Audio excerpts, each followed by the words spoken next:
अगली खबर का रुख करते हैं। अब बात करेंगे हम आपको सरोकार की। दरअसल बाढ़ बारिश से बिहार समेत देश के राज्यों का हाल बेहाल है। दरअसल नेपाल में 3 दिनों से भारी बारिश हो रही है, जिस बीच नेपाल ने अपना रिकॉर्ड पानी शनिवार को बिहार की कोसी और गंडक नदी में भेज दिया है। इन दोनों नदियों में बाढ़ ने 1 लाख लोगों को घेर लिया। अब गंगा का भी जलस्तर बढ़ने का डर है। पटना पर भी आफत है। कई मकान ढह गए हैं तो कई लोगों को अब ना तो खाने के लिए कुछ मिल रहा है और ना ही अस्पताल तक मरीजों को ले जाने के लिए कोई व्यवस्था उनके पास है। अब इस खबर को आपने जाना, इसका पक्ष जानिए लावनी से। पक्ष की अगर बात करते हैं तो हम आपको बताते चलें कि बिहार में ये भीषण त्रासदी आखिर आई कैसी। तो इसके पीछे वजह बड़ी है, ग्राफिक्स के माध्यम से जरा जल्दी से समझ लीजिए। दरअसल वाल्मीकि नगर बैराज की अगर बात की जाए तो यहां से करीब 5.38 लाख क्यूसेक पानी छोड़ा गया है। इससे दिक्कत की स्थिति पैदा हो गई। वहीं नारायण घाट के बांध से भी 6 लाख क्यूसेक पानी छोड़ा गया। कोसी बैराज जो कि बिहार के लिए सबसे बड़ा खतरा बना है, आज से नहीं बल्कि सदियों से, वहां से भी 6.5 लाख क्यूसेक पानी छोड़ा गया।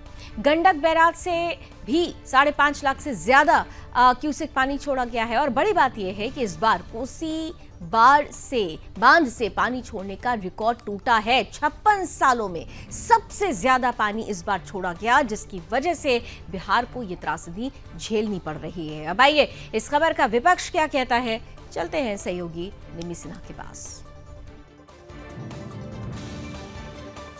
तो चलिए इस खबर का विपक्ष जान लीजिए। अब बात विपक्ष की हो रही है तो आपको बता दें कि कोसी नदी, जिसे कि बिहार का शोक भी कहा जाता है, उसका पूरा समीकरण क्या है, चलिए ग्राफिक्स के माध्यम से समझ लीजिए। दरअसल कोसी नदी 724 किलोमीटर लंबी है, जिसकी भीमनगर बैराज से बिहार में एंट्री होती है। ये नदी नेपाल के पहाड़ों से शुरू होती है, वहीं हिमालय में 7000 मीटर ऊंचाई से इसकी शुरुआत मानी जाती है। अकेली कोसी नदी भारत से नेपाल की 7 नदियों को जोड़ती है। वहीं ये नदी भारत नेपाल सीमा से 48 किलोमीटर उत्तर में मिलती है, यानी कि इन नदियों का संगम भी होता है। दरअसल दर्शकों, ऐसा नहीं है कि सिर्फ कुदरती आपदा ही इसकी जिम्मेदार है, इसके पीछे दोनों देशों के बीच रुकी हुई ट्रीटी भी कुछ हद तक जिम्मेदार है।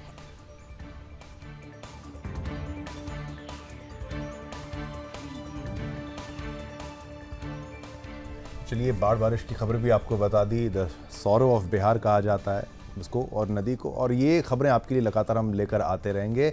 लेकिन आज इतना ही वक्त मिला आपके साथ बात करने का। कहीं मत जाइएगा, एक छोटा सा ब्रेक लेंगे, खबरों का सिलसिला जारी रहेगा। हम तीनों को आगे दीजिए। हम तीनों की तरफ से आप सभी को जय हिंद।